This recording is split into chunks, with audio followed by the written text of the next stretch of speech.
Araka nitatsika tamin'ny sary teo ary dia atao amin'ny sekoly Sainte Famille no nanatanterahan'ireo mpiasan'ny Jirama ny fivorimbe izay no tanterahan'izy ireo tamin'ity androany ity. Pejim-baovao hafa tanteraka kosa indray dia efa 20 taona izao no tsy nisy intsony ny fanisana ponina teto Madagasikara raha toka isaky ny 10 taona no anatanterahana izany. Mila volatra any amin'ny 430 tapitrisa dolara kosa parafakely ny fanatanterahana izany fanisana ny ponina izany ary ao anatin'ny 40 volana no anatanterahana azy. Ndio jerentsika ary ny sary. Ny taona 2017 no statistika farany nisy ny fanisana nisan'ny ponina sy ny toeram-ponenany teto Madagasikara. Izany hoe efa 20 taona izao ny données farany ananan'ny malagasy. Isaky ny 10 taona nefa nifetra takin'ny vondron'ny Nations Unies hanatanterahana izany ho an'ireo firenena mpikambana ao aminy. Mitaky vola sy fomba fiasa ny fanaovana izany. Vola mitentina 430 tapitrisa dolara no ilaina raha nambaran'ny ministra ny toe-karena sy ny tetim-pivoarana hanatanterahana ny fanisana nisan'ny ponina sy ny toeram-ponenany andian'ny fahatelo na ny RGPH 3 ary ao anatin'ny 40 volana ny faharetana amin'ny fanatatosana izany fanisana izany. Ahoana no ananatsika antotanisa mazava azo antoka afatsika manampy ny resaka fampantsoana. Zany rehetra zany natonga ny fanapakevitra amin'ny gouvernement mba atomboka amin'izao miteny zao ny processus rehetra amin'ny recensement fahatelo ny resaka ponina sy ny fiarahamoniny toeram-ponenana.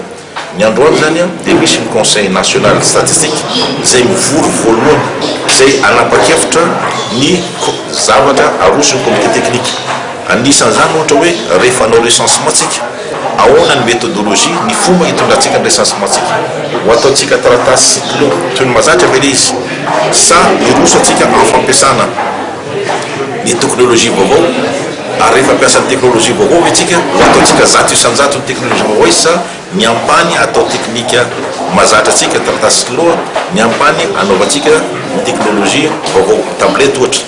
Zany rehetra zany dia méthodologie tsy maintsy tapana raha ohatra ka maka ohatra amintsika ny zavatra androsony comité technique raha atao ampany tablette zany hoe 12% ny population ho atao tablette amin'ny renivohitra partany efa misy fotodrafitrasa fanamanao zany atao tablette ny ambiny atao taratasy loha dia raha zany atao dia mety hatratra eo amin'ny 34 millions agnoany no ilaina.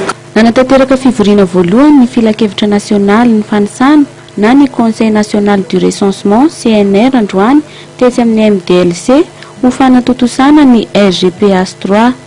Fivoriana ny rahan'ny fitondram-panjakana miaraka tamin'ireo mpikambana amin'ny gouvernement, ny ministera isatsokanjany, ny sehatra tsy miankina sy ireo mpiara-miombonandrika teknika sy arabola. Araka izany mitaky famatsim-bola ny fanatanterahana ny fanisana ny ponina sy ny toeram-ponenana raha ny nambaran'ny ministra Trano. Ny moyenne ng recensement dia mandidina amin'ny $1.4 eo isaka ny olona anoany ny vidy recensement.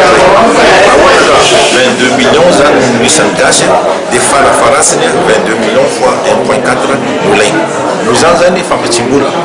Ankoatra ny fampitsim-bola fanjakana izay atao hoe tobokevitra dia tsy maintsy ilaintsika ihany koa ny fanampiana famatsim-bola mazatra toy ny amin'ny FUNIAP ohatra izay manampy antsika betsaka. Zava-dehibe ny fahafantarana ny isam-ponina sy ny toeram-ponenana entina maritana ny fandarana asa mpampandrosoana ny ara-toe-karena sy ny ara-tsosialy ny firenena iray izay tafiditra ao anatin'ny PND raha ho an'ny Madagasikara manokana.